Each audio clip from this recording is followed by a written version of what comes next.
As the war grinds on, these limits become more apparent. The initial optimism that greeted each new weapon shipment has given way to a more sober assessment. Advanced systems like HIMARS and Patriot missiles have made a difference on the battlefield, but they have not turned the tide. Ukrainian forces are brave, resourceful, and determined, but they are also exhausted, stretched thin by months of relentless combat. The promise of victory, once so tantalizing, now seems distant, elusive, perhaps even unattainable. The world watches as the front lines harden, as the conflict settles into a grinding stalemate, and as the costs, human, financial, and political, continue to mount. Yet, even as the challenges mount, the stakes remain as high as ever.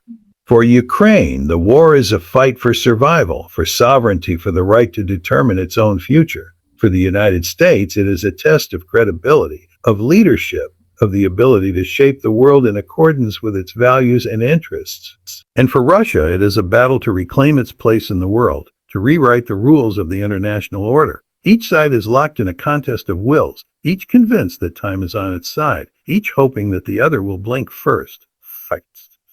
But beneath the surface, experts see deeper forces at work, forces that make a clear-cut American victory in Ukraine not just unlikely, but perhaps impossible. One of the most significant of these is the shifting balance of global power.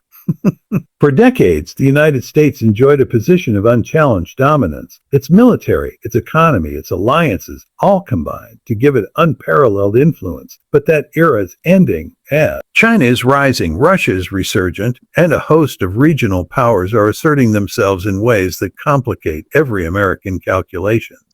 The war in Ukraine is not just a test of American resolve, it is a test of American capacity in a world where power is more diffuse, where rivals are more determined, and where the costs of intervention are higher than ever before. This new reality is evident in the way the conflict is played out on the diplomatic stage. Early on, the United States was able to rally a broad coalition of support for Ukraine. Sanctions were imposed, aid was delivered, and a united front was presented to the world. But as the months have passed, that unity has begun to fray. Some countries, particularly in the global south, have refused to take sides, seeing the conflict as a distant struggle between great powers rather than a fight for universal values. Others, like India and Turkey, have sought to balance their interests, maintaining ties with both Moscow and Washington. Even within Europe, divisions have emerged, with some leaders pushing for a negotiated settlement, while others insist on total victory.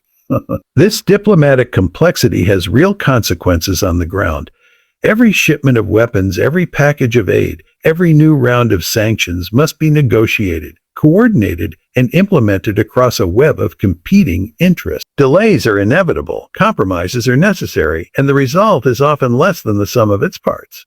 For Ukraine, this means that support is never quite as robust or as timely as it needs to be.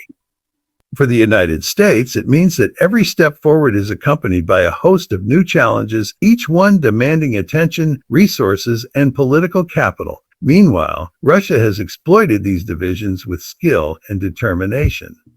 Moscow's diplomats have worked tirelessly to undermine Western unity, to court allies in Africa, Asia, and Latin America, and to present the conflict as a struggle against Western imperialism rather than a war of aggression.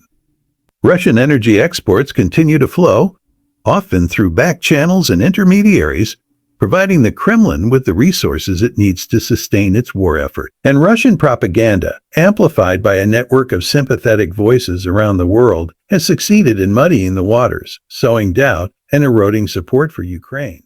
For American policymakers, this is a sobering lesson in the limits of power. The tools that once seemed so effective, sanctions, aid, diplomatic pressure, are now less potent, less reliable, and more difficult to wield. The world has changed, and with it, the calculus of intervention. In Ukraine, as in so many other places, the United States finds itself caught between its ideals and its interests, between the desire to lead and the reality of a world that is less willing to follow. But the challenges do not end there. Another hidden reason why the U.S. cannot win in Ukraine lies in the nature of modern warfare itself. The days of clear front lines, decisive battles, and unconditional surrenders are long gone. Today's conflicts are messy, protracted, and as often inconclusive. They are fought not just with tanks and missiles, but with information, economics, and influence.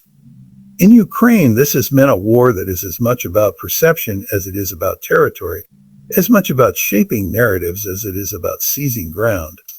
The information war has been particularly fierce. Both sides have invested heavily in propaganda. Russia has sought to portray the conflict as a defensive struggle against Western encroachments, information, and psychological operations, while Ukraine and its allies have framed it as a fight for freedom and democracy. Social media has become a battleground, with each side seeking to control the narrative, to rally support, and to demoralize the enemy. For the United States, this has meant a constant struggle to maintain credibility, to counter Russian disinformation, and to persuade both domestic and international audiences that the cause is just and the sacrifices are necessary. But information is only part of the equation. The economic dimension of the conflict is equally important. Sanctions have imposed real costs on Russia, but they have also had unintended consequences for the global economy. Energy prices have soared, supply chains have been disrupted, and inflation has become a political issue in countries far from the front lines. For many Americans, the war in Ukraine is not just a distant conflict, it is a source of rising prices, economic uncertainty, and political frustration. This has made it harder for the Biden administration to sustain support for Ukraine, to justify new rounds of aid, and to maintain the coalition that has been so critical to the war effort. At the same time, the economic pain has not been evenly distributed.